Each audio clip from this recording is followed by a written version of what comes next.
Ladies and gentlemen, welcome to the Miko Rantanen podcast. What? No, this is Clean Sheet Advice. Clean Sheet Advice, the Texas Hockey podcast on Apollo Media's podcast network. This is now the Miko Rantanen podcast. I don't know what the rules are about changing it and switching it in Spotify and Apple and everything, but this is the Miko Rantanen podcast. I can't help that, Stars fans. I can't help it. Tonight, this afternoon, Mother's Day, May 11th, was a blast in American Airlines Center. The Dallas Stars grab a victory 5-2 over the Winnipeg Jets. They're up 2-1 in their series in round two with a chance to move on to the Western Conference Finals with two more wins. All it takes, two more wins.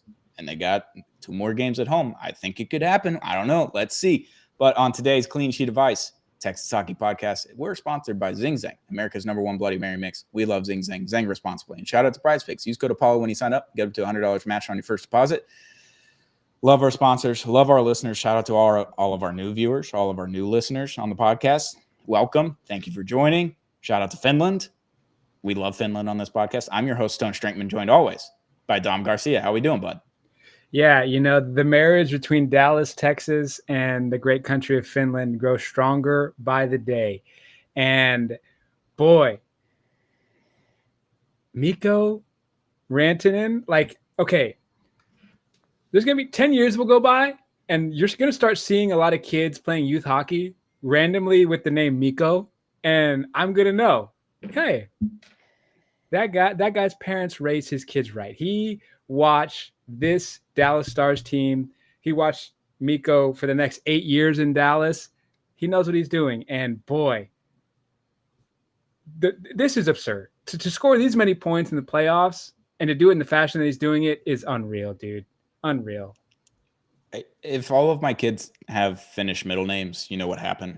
I don't know if I can get away with the first name, but I might be able to sneak a middle name in there. We'll just see what happens. I don't know what the names mean. I got to look that up and just have a deeper meaning behind Miko as my kid's middle name. But I'm going to have to do it. SMS.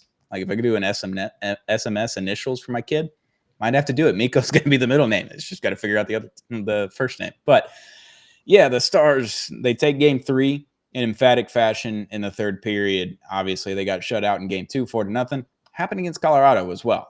Game 4, they lost 4-0, shut out in Colorado. Get back home. They win that game 5-2. They won this game 5-2. Back-to-back 4-0 shutout games, back-to-back 5-2 win games in 2 series. It's just, this team obviously is incredible. There's a lot of really good players on it, and they did not play up to their capabilities in game 2. Everybody in the room knew that. Pete DeBoer said it post-game, is that this team is the best bounce-back team he's ever coached in his career. Wow. Like if they just lose a game, and especially a shutout like that, they're going to respond. Their response is always incredibly good, whether they win or lose that next game, but they always have the best response heading into that next game. I was marveled at the first period. I thought they played really good. I don't think they played great, but they played on their toes right from the jump. You could tell that they were going at it, and they had like 2 or 3 shots on goal, and they got that first goal in the first period with Roope Hintz on the power play. They had a weird start to the game, just like we did in game 2, where Tyler Shaken gets that 4-minute double minor, high sticking, and you're like, God, that sucks. And then they almost killed it all the way off. It was 45 seconds left in that second part of the power play. And then the Stars basically did the same thing. They got a high sticking call 22 seconds into the game. First part of the power play, not very good. There weren't a lot of good chances. I thought it was subpar at best. The entries were a little tough. And then with 5-6 seconds left in the power play, they get a tripping call. Winnipeg does. So they go back on the power play. It's 5-on-3 for 5 seconds. And shortly into that power play, Thomas Harley sends it over to Mikko Rantanen. Rantanen sends it over to Roope Hintz. Roope Hintz sends in a Joe Pavelskian type tip. And AAC just erupted. I don't know what else to say. It was a marvelous tip. Credit to Roope, credit to Miko for making that happen, but I can't blame Hellebuck on it. Again, we're talking about another goal that I can't blame Hellebuck on. I don't know when we're going to have one where I can just be like, yeah, that's his fault. Like, I don't know what he was doing there, but Roope Hintz opens the scoring up, and you're up 1-0, and you're feeling pretty good with the lively crowd on Mother's Day in the afternoon. Yeah, and we've said this before. When you give Mikko Rantanen time and he can play at his pace, it's just inevitable that a goal is going to be scored, whether he's passing or scoring. What was he at? Like 9 goals and 9 assists exactly now? Like, yeah, just he said it in the post game, like, man, he's really feeling good on the bench with these guys. He's feeling good on the ice with everybody. Like 1, 2, 3, 4 lines deep, he can play with anyone. And he's become my new Matt Duchene. And I've always said that Matt Duchene, it feels like anybody can just plug in and play with. Not so much right now, but Miko has become this guy to where, like, it's not necessarily that he's been taking over. It's just that he's steering the boat. And from episode 1 of this podcast, we always said we need a guy. We need somebody that can take all of the nonsense. We need somebody that could take all the pressure away from it, and we're getting it. Like, it's awesome to see. That goal was like, if you're Winnipeg, you can't even complain about just that was such good passing and stick handling. And although I'm always a fan of a Pavelski type goal, Pavelski, just his essence always lives in AAC. And it's funny because Rupe Hintz now has 26 playoff goals in his career as the Dallas Star. You know who that's tied with? Don't tell me. Pavelski. It's Joe Pavelski, 6th all-time in Dallas Stars history in the playoffs, 26 goals so far in his career. Joe Pavelski obviously retired this past summer, so we don't get any more of those. One more Rupe goal, he moves up into 5th, I believe, or he takes the solo lead of 6th. And yeah, it was just an incredible setup, a great play. Obviously, you took the first 2 minutes of the power play off, and you couldn't get those kind of crispy passes with great looks on net and everything. And you're just like, God, can we just get one of these power plays to go in? And it didn't take more than 10 seconds into that power play, I don't think. And I think it was 7 seconds into that power play. So it was just off of the other power play. And you took advantage of it. You took advantage of the man advantage. And it didn't last terribly long. There was another 7 minutes went by, and the Stars are in their offensive or in the defensive zone, and they can't get the puck out. It's there was an icing call on Cody Ceci, so the tired Stars are still out on the ice. Winnipeg can get their fresh guys out there. Kyle Connor's on the ice. He's their most dangerous player, him and Mark Scheifele. You got to pay attention to him. And the puck just kind of went all sorts of ways. It just didn't make any sense. And then it goes behind the net. No one knew it was there. Late getting back over there, Essa couldn't see where the puck was. He was defending his guy. Then he tries to go over and get Kyle Connor. Connor gets the wraparound goal. Otter sprawled out. And if he's there 0.1, 0.2 seconds earlier, he might make that save. But it was a great goal on Kyle Connor. It's the first of the series for him, I believe. So you're tied 1-1, just shy of 10 minutes into the first period, and you're like, okay, let's settle back in. Like, you got the lead early. You just gave up the lead. Now it's 1-1. Now can you just settle in and see what happens the rest of the period? Yeah, and credit to Otter on this, because there's only 2 inches where that puck can go in, and Kyle Connor found those 2 inches, man. Super confident in just positioning and everything. It's just with that 1-1 game, like, I still, for whatever reason, felt way too confident. Like, I felt confident that there's just too much forward talent that Winnipeg would have to deal with. And if you have our second line buzzing, it was better than game 2, but would I say buzzing? Probably not. They were close. Duchene, yeah, that exactly. Like, Duchene definitely brought some extra juice, just wasn't finding those really, really tight openings. And Sagan, man, I haven't looked at the metrics, but I know nobody played like a really, really bad game. And it definitely showed. The pairings were different. But going into the second period, man, what was noticeable was the big hits. Yeah. I mean, then at the end of the first period, you got just under 5 minutes left. Thomas Harley scores a goal. Snipe. It was just a beautiful goal. But all credit to Mikael Granlund there. Because if you watch that play, I don't know if you could see it all on TV, but I was able to watch it because I'm in the press box. And Granny gets in to the offensive zone. He's by himself with 4 or 5 Jets players. There's not a single star in the offensive zone. They're doing a line change. Granny just made sure he got it into the zone. Thought he might dump it when he got to the boards. He made the craziest juke I've ever seen as someone on skates. Like, I don't know how he could move like that on skates, let alone like with cleats on a field. Like, it was a crazy, just like Tyreek Hill. I don't know what kind of juke. It was just impressive that he was able to make that move, find some more open ice. He then circles it down behind the net. He gets tripped. right as he's entering behind the net. Gets back up calmly, just chilling because the Jets guy's still on the ground. Like, he's not even on his skates yet. So Granny just takes his time. He finds the slot where he can throw a pass. It goes to Thomas Harley at the point. Thomas Harley just sends a snipe into the net. You don't even need the power play. I don't think Jake was even halfway to the bench at that point for the extra man advantage. And Thomas Harley gets the lead back with just under 5 minutes left in the first period. And you're going to the break 2-1. And you're like, okay, now we go.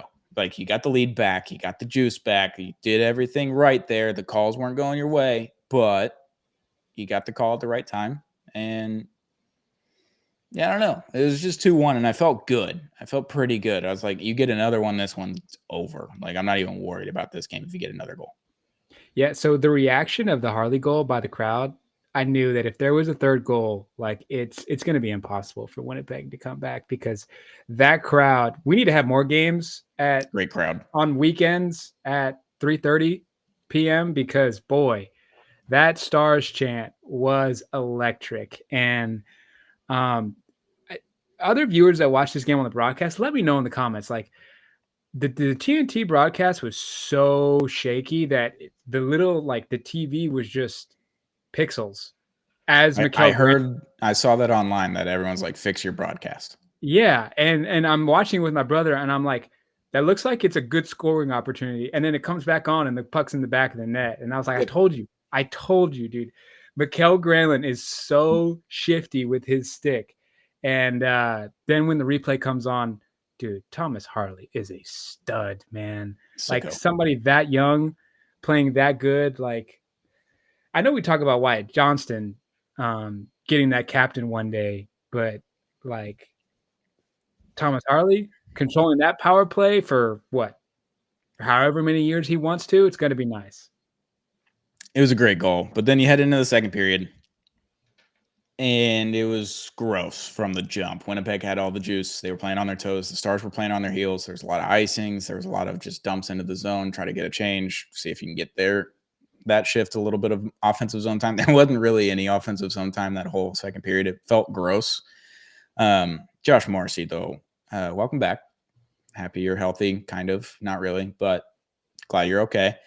Josh Morrissey made a move on Colin Blackwell, who's a fourth liner who hasn't played in several games now, 2 games, and made a move on him that was very similar to what Mikko Rantanen did, just dropping a guy. It was just gross. And he's on an open ice. He's at the point, sends that puck over to the right side of the ice to Niederreiter, and Niederreiter has a wide open slap shot. It was Otter did whatever he could to get over there to flail and try to get something on that puck. Niederreiter just had a slap shot that went to high heavens, and it was a goal. So then it's 2-2, and you're like, I don't know anymore, because just how they were playing, and especially the rest of that period, it's just like the Jets were on their toes the whole time. The Stars couldn't get it out of their defensive zone. It was just a lot of pressure on Otter, and they weren't getting crazy shots except for that one, but felt frustrating that they weren't getting offensive zone time in that period. And obviously you let in that goal, and it's 2-2, and you got to go get a third one to go regain that lead, and it didn't happen in that second period. So how'd you feel after the second period? So after the second period, this is where AAC let the refs know that there were a couple times where they weren't doing their job. And I'm going to say, I'm going to go on a limb and say both ways. Like, there were some calls that even Dallas got away with. Yeah. But boy, like, I think the frustration of not getting proper calls was really affecting, like, the just like, all right, this is what it's going to be like tonight, refs. Okay. It's kind of like when you have a bad umpire strike zone and you're like, all right, that's going to affect the rest of my game, because I don't know if that's going to be strike 3 or it's literally in the dirt. So I was still confident that we were going to respond. It's just that I didn't like the way that we were letting Winnipeg stay in this game when they had no reason to. Like, we were hitting them. Yeah. And I think Winnipeg knows deep down the length of Dallas's team from all the lines. It's going to be a problem with them. During the intermission, Biz was saying, like, Mikko Rantanen's length alone, or not Mikko Rantanen, Miko Rantanen's length alone, like, you could tell a lot tonight. Forget the scoring. His length, it's like a center posting somebody up, and then, Joker sending out a kick pass to the 3. Like, he's going to eat you alive, and he knows it. And Winnipeg, they're very feisty, but man, they're matching up. Like it's really tough for them, and they have to do those poke checks, and maybe a high stick comes that doesn't get called, or God forbid a hold. God forbid a hold gets called. But I can't complain too much. We still had a pretty good game. But yeah, like it was just. I think with the refereeing though was my issue with it is that you called 4 penalties in the first period, so you were very whistle heavy. 4 penalties in the first period in any game in hockey is one thing. To do it in the Stanley Cup playoffs is abnormal. Like, it's just crazy. And I understand that the Granny one was definitely a penalty. The Ilya Lyubushkin one, slashing, was definitely a penalty. The Jamie Benn hold that they called in the first period was not a penalty on him. It was a penalty on the Jets, and they called it on Jamie Benn because it's Jamie Benn. And then the high sticking, I don't know if that was really a penalty, and they didn't score on that one, so it doesn't really matter. But yeah, if you call 4 penalties in the first period, the expectation for the second period is to have the same type of refereeing, and you didn't have that because in the second period, Miko Rantanen, it's 15 minutes into the period, and Miko, he gets into the zone. It's 2-on-1. He's trying to deke his way out of there. He gets slashed. So then the puck goes, and then his stick gets caught in between one of the Jets defenders, and it trips him. They called the tripping and not the slashing because he didn't flail. But it just was all the way all on his hands. It was on his gloves, and then he lost the puck. And I thought that was a bad one. Jamie Benn got elbowed in the second period, like right in the face, and he fell all the way to the ground. If Jamie Benn is falling to the ground from an elbow in the face, that's an elbow. Mush got elbowed late in the period and let the ref have it in a way that you should not do. You cannot have that because any contact with the ref is an automatic 10-minute misconduct, and you're out for the game. He gave him a little slash on the shin pad on his way back to the bench, letting him know, like, hey, you fucked that one up. And he didn't call it. But he let Mush go to the bench, and he didn't call anything, and he didn't get kicked out of the game. So credit to that ref for letting that happen, because maybe he knows he missed the call, and he's like, all right, I'm just going to let him pass. But if he does anything in the third period, he's in the box immediately. So that was my issue with the refs tonight, is that they were calling things in the first period, and then the second period, they didn't call anything. And then the third period, they called one on Wyatt Johnston late in the game where the game didn't even matter at this point. And they called a high sticking when he had him stick tied up and no one's face got hit. So I thought that was interesting when Jamie Benn's getting held behind the net with no puck near in sight. So weird penalties, weird ref game entirety. But I don't know. Third period. Let's get to the fun stuff here. Zing Zang. Love Zing Zang. I needed a Zing Zang Bloody Mary mix in the press box when this third period was happening because I need a little bit of celebration juice. I need the Zing Zang celebration juice up there. But you're right around 4 minutes into the period. Alexander Petrovic goes down towards the net on kind of like a 3-on-2, 3-on-3 situation. They're doing like they're mid-change, I think, and Petro's down there. I'm like, like you hold your breath when a guy not named Thomas Harley or Miro Heiskanen does that. But he's down there, and it was like, okay. He gets the pass. He sends it back to the other guy. The guy sends it back to him. I believe it was Miko. And Miko and Sam Steele. They get it over to Petro, and it hits Petro's skate. He's tied up. It hits his skate that is sitting still. It's not moving in any way, shape, or form, but it bounces up. It's a weird bounce away from the goal. Hits a leg, a stick, maybe another stick. Goes towards the goal. Hits Hellebuck's stick, and then goes in the net. And the weirdest goal I've seen this whole playoffs, and that includes the bicycle kick from Cristiano Ronaldo. Like, I don't know, 3-2. You're up 3-2 out of nowhere from Petro, and it's like he earned it, sure, but it was just a weird bounce. I've said it before. I'll say it again. Miko Rantanen with these fourth liners just does something. Like every time. Like you can count on something happening positively for the Dallas Stars. Maybe it's just because they're so greasy and they're so grindy, and also you kind of get frightened when Mikko Rantanen gets involved. It's like you can't let that guy beat you, and you don't think those fourth liners are going to beat you. But dude, he just for whatever reason it works, and I'm glad Pierre DeBoer like notices that.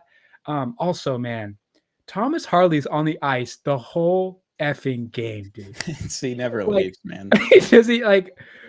Because my brother's sitting next to me, he's like, man, Rupe, man, he's barely on the ice. Like he's really quick shit. I'm like, yeah, but that's just him though. That's what he does. He's like Thomas Harley was like on the ice when Rupe came back for another shift. I was like, well, that's also what Thomas Harley does. Like he just hockey playing maniac. But Unbelievably, he only played 24 plus minutes tonight. He didn't get yeah, 25. that's a down game for him.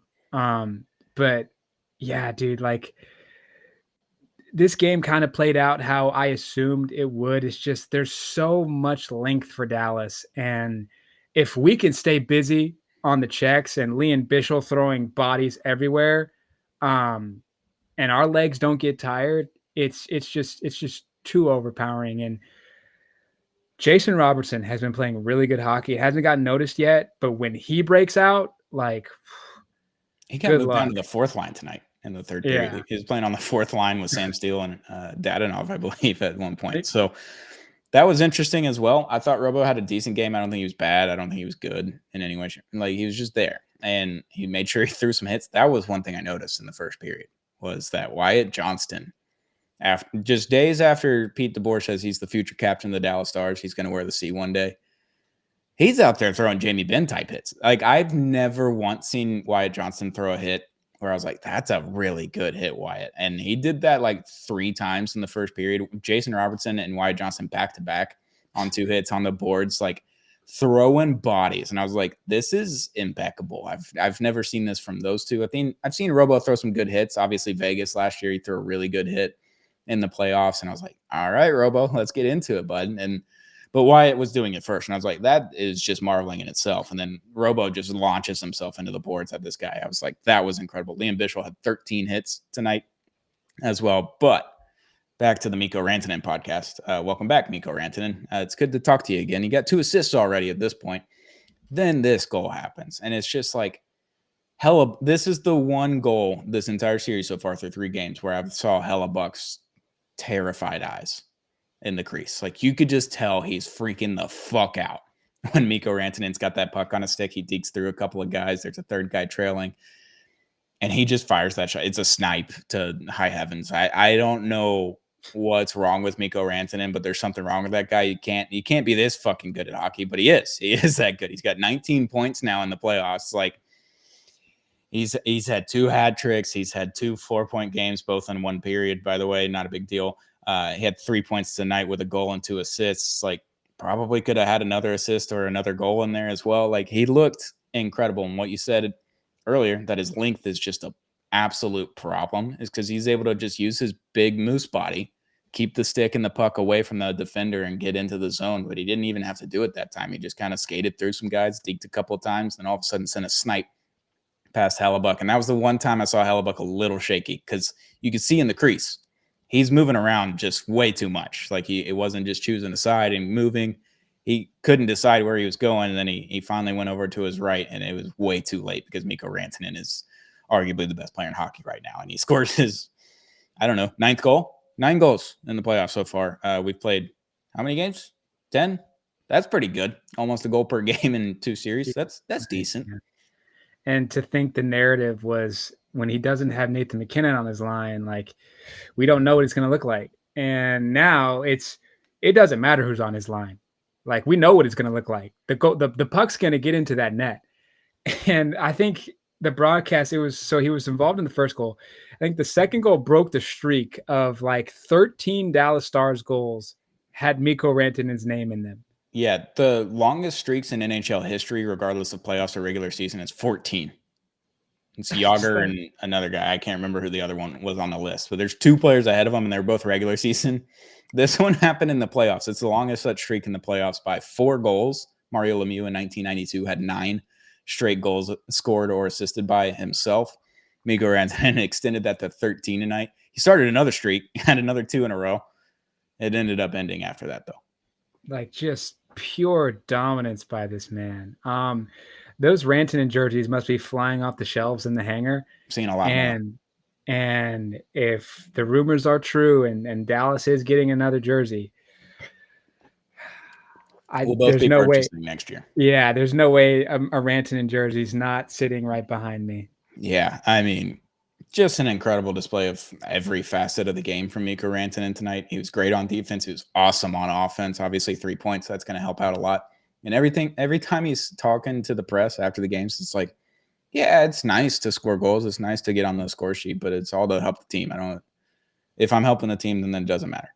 And I'm like, that's incredible that you know that you're just the fucking dude right now in the playoffs. Like Connor McDavid, Leon Draisaitl are still in here. Like Jack Eichel, you got all these superstars all over the ice. Alexander Ovechkin, like so many legends, so many stars, and you're the best guy in the playoffs right now by yourself. Like you've won a couple of games by yourself, essentially scoring the goals that you needed to. And yeah, I think this is just, we talked about it this whole time that we started the podcast, is we needed a superstar because we didn't have a superstar. Miko Rantanen is well above my hopes and dreams. I thought he was going to be really fucking solid. I thought he was going to be a 100-point player. I didn't foresee him just being the best player in the playoffs by a pretty good margin. Like I just didn't see that coming at all. Like, because in previous Dallas Stars playoff runs, like you've never had this luxury of Robo can just take the night off. Mikko Rantanen is going to take over. Jamie Benn, like Wyatt Johnston, even though Wyatt Johnston in the playoffs is also a monster, like Yep. you could always rely, like you always needed everybody to at least play plus. Now, bro, basically Mikko goes, all right, guys, this puck's going to the net. I got you. And then boom, Rupe, you're not getting the cover that they need you to. Boom, we got you. Like it's just, it's really a luxury having him for the next 8 years, dude. The extension hasn't even kicked in yet. Like he's not even a $12 million AAV yet. He's not even there. It's incredible. I think he's like 7 something right now. It's ridiculous. And then I don't know, 10 minutes later, Wyatt Johnston, Jamie Benn, Evgeny Dadonov are on a line again. All is right in the world when that line's together. I love that line for so many reasons. But they create a little chaos in front of the net and get a couple good shots on Hellebuck. The puck bounces back out. Wyatt had one. I think Jamie had one maybe as well. Just 2 rebounds, and Wyatt ended up sending it into the back of the net. It's 5-2 Stars. They had an empty net for a little bit there. They couldn't get it done. They got a penalty called during that time period as well. Couldn't get an empty net. That was the funniest thing after when the empty net was happening, is that I thought Colin Blackwell and Sam Steele had a pretty good chance. They were just running out of gas there at the end of their shift. And then the next one was Mikael Granlund and Rupe Hintz. Mikael Granlund whiffs on the puck at the blue line. And then Rupe grabs it. He sends it directly into a Jets player, like just blocked out into high heavens. And then after that, it was Wyatt Johnston and Jamie Benn. Jamie then just gets blocked again. It's just Stars with an empty net. I don't need that in my life. Like you're probably not going to score for the most part, except for the Vancouver game at the end of the regular season. And then you're probably just not going to score an empty net. It's like, that's just what it is. But Stars win 5-2. Mikko Rantanen has 3 points. Liam Bichsel threw 13 hits. Jake Ottinger was exceptional. Not going to blame him for those 2 goals. They were both really good goals, and he did everything he could to get to them. Just he got beat, and it didn't matter because he only got beat twice. Hellebuck got beat 5 times. So Stars win 5-2 at home. You got another game at home on Tuesday. I'll be there in the building. 7 o'clock game instead of a 9 o'clock game. So that's going to be cool. I'm excited about that. yeah, and I need that crowd. They had overrated chants for oh, dude, for the Hellebuck. chants. Yeah, Otter's better. Yes. Throwing it back to Eddie's better from Ed Belfour in the 1999, I believe, 1998 playoffs. They were chanting that because Patrick Waugh and a couple other guys are just like crazy good goalies during that time. But they're chanting Eddie's better back then in Reunion Arena. And now in American Airlines Center, we get the Team USA goalies, 1A, 1B, however you want to look at it. And they're chanting Otter's better, which is so much better than US backup. So much better than Winnipeg's. Like you could have said Helly's better, but you didn't. And now we stole it. And now if you try to use that in Winnipeg in game 5, you can't have any credit. You just stole something from us. Otter's better chants were impeccable because it wasn't even like they were chanting Hellebuck's name. They were just saying our guy's better than your guy. And it doesn't matter. Like that goes to everybody on the ice, not just the 2 goalies there. It's like Otter knows that he's better than that guy. And everybody else on the ice knows the same thing. Yeah, dude, this crowd, I got stick taps to them because man, Yes. like you dealt with some adversity too. Like that review of the second goal was maybe 10 minutes long. Like it went, I think, 9 minutes from when I tweeted they're reviewing the play. So there's another minute or two in there. They almost played the entirety of Freebird. We almost got to the really good part of the song too. We almost got to the final solo, and I was really excited to hear it, but they called it a good goal, so I'll take that too. Like, just the crowd was incredible. The crowd was so great that these 3 games, I felt like this was the most dominant win of any of the 3 games, and we got shut out in the second game, and I still didn't even Yeah. feel bad. I felt more that game 3 was more of a beating than it was game 2, and that's saying something because, like, it just feels like Winnipeg has no answer no matter how hard they're pushing. Like, just if Dallas is gonna play like that, man, it's gonna be a long series. Because that wasn't even the best Stars game that we've seen this postseason. I think the 5-2 win against Colorado was the best one. I really do. And you had the same result with the same score in game 3 against the Winnipeg Jets, and you did a lot of really good things. I think there was some great plays in there. I think there was some lucky bounces, sure, but you create your own puck luck, and Winnipeg created some of theirs, but the Stars had one. I think the Jets had one where it was kind of lucky. Good goals, but lucky. The rest of them, I think they were all just pretty earned. Like, you just couldn't tip of the cap to everybody on the ice that scored those goals. The other 6 goals that happened, like, it was just earned all across the ice. It wasn't like there was 2 crazy plays, and the rest of it was all just kind of good plays. And it was, you beat the other goalie, you beat the other defenseman. Like, that's kind of what happened that game in game 3. So I'm excited. I think they got a lot of juice. Colin Blackwell coming in the lineup. There's just juice with that guy. It just happens every time. I think you keep him in. I think you bench back and kind of roll the Daddy Ben Wyatt line out again. I don't know. I liked what I saw a lot tonight. Obviously, they were more physical. At one point, they were up like 40-26 hits, I believe, in the third period. They ended 42-41 when the Jets were just clawing back and trying to get anything in that game, which I thought that was crazy. That's like 40-something to 26, I believe, at that time when I looked up in the third period, and then ended 42-41, which was crazy. But the penalties aren't going your way. You had some stupid plays in there. They had some stupid plays in there, and so it evens out in the end. But the penalty kill, 0 for 4. I mean, they were 0 for 4 on the power play. Penalty kill just went perfect again. That's the narrative in this series so far, is that when the Stars get power plays, they're scoring on them for the most part. I mean, they were 50% in the 2 games that they won, 1 for 2, and then the Jets were both 0 for 4 in both of those games, game 1 and game 3. So penalty kills at almost 90%. I think it's 89% for the playoffs so far. Yeah, and they look really good tonight. And but boy, man, this Miro Heiskanen situation, I don't know what to make of it anymore. But when you're playing like that, there's nothing to say. There's absolutely nothing to say. I've seen a lot of Dallas Stars fans just kind of like, what is, like, they have, everybody's in the dark, and it feels like the players don't even know what's going on. But when you got Labuchkin and CC doing really good things on the ice, like, it puts any issues at rest. And Petro's been awesome this whole Yeah. playoffs. I think game 1, he was kind of rough against Colorado, and the rest of the time he's been really good with Bischel. That pairing's been awesome. Back to Miro Heiskanen, though. I talked to Sam Nessler today pregame while we were waiting on Pete for the pregame press conference, and I asked him, I was like, what is Miro? What is he? Is he an alien at this point? Does he even exist? Is he still on the team? Where is he? And he goes, saw him skate the hardest he's ever skated since he came back from injury and started skating on the ice with practices and morning skates and all that in Colorado before game 6, I believe, the day before when they practiced up there. And he said he looked really good. He went fast. He's sweating. He's pouring. Like, he looked like Miro Heiskanen out there, but we haven't seen him skate like that since. So we were wondering if there was like a setback or just like he didn't recover very well from it. And that's why he hasn't played yet, because when he's going to come into the playoffs, he's going to play close to 30 minutes. So he's going to play 25 to 30 minutes a night, and you need him to do that. So rather than trying to push him and then he gets hurt again, or he's just not 100%, it's just not going to help your team at that point. The fact is that you've won 6 games now without Miro Heiskanen. Can you get another 2? Maybe without him.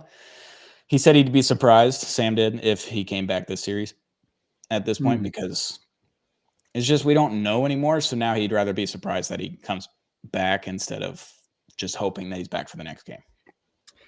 Yeah, working for the Texans, like JJ Watt was the king at rehabbing quickly and then getting injured right afterwards. So it's probably Sam's probably on the money with that. I didn't think of it that way. Like, because I remember the Colorado series, everything was looking like he was going to have to come back. And then we get to like game 1 of Winnipeg and they're like, oh, the fans basically had it in their mind, he's coming back game 2, and it doesn't happen. And that's probably what happened. Those DLS boys are locked in. Really, all of the Stars media is locked in, and I don't know. Like, I'm super confident we can get 2 more games without him. I don't know about you.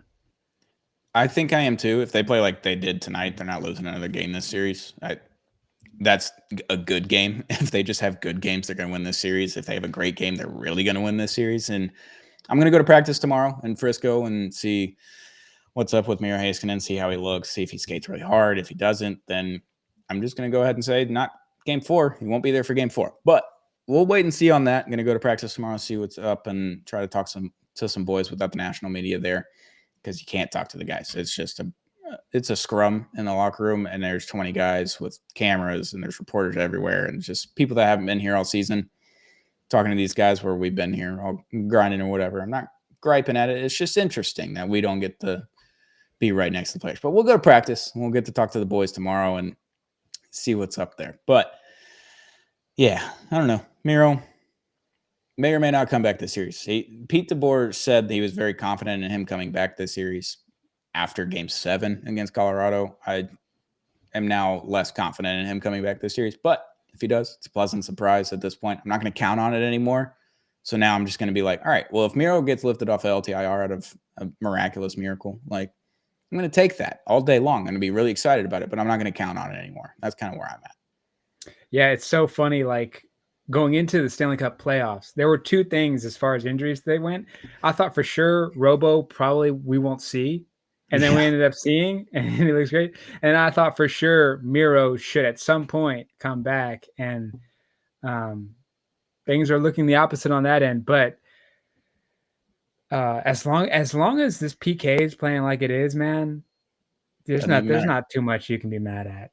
No, defense has been really good this series. I think all the goals that Winnipeg had, except for one, has been just like a weird play where no one knows where the puck is, and all of a sudden they get the puck's in the back of the net, and kind of take those, honestly. It's like the weird plays like that, you kind of let those slide if you're going to go earn your more goals. So take the 5-2 win, go home happy. I think you're at an even goal differential for this series now. I think it's knotted up. So you're up 2-1 with another game at home before you have to go on the road to Winnipeg for game 5. So can you win another game at home? They've won 3 in a row, I believe, at home now. Game 5, game 7, game 3, if I'm not mistaken.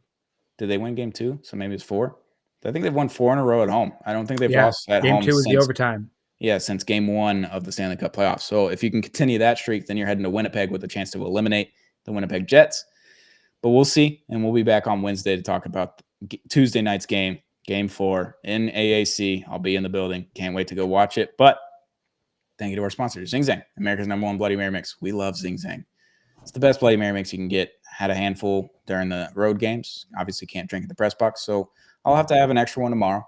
Just make up for it. You know, we love Zing Zang, America's #1 Bloody Mary mix. Zang responsibly. And shout out to Prize Picks.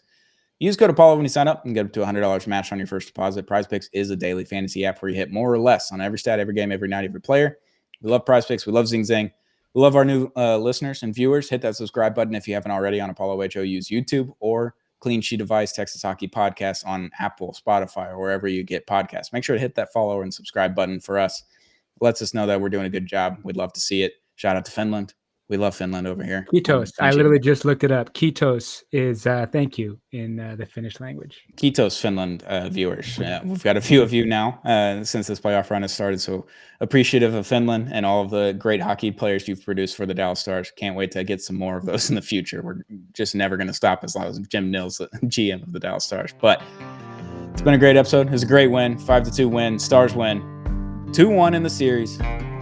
getting the geek going on Game 4 in Dallas. Can't wait to watch it on Tuesday night. But this has been Clean Sheet of Ice, Texas Hockey Podcast.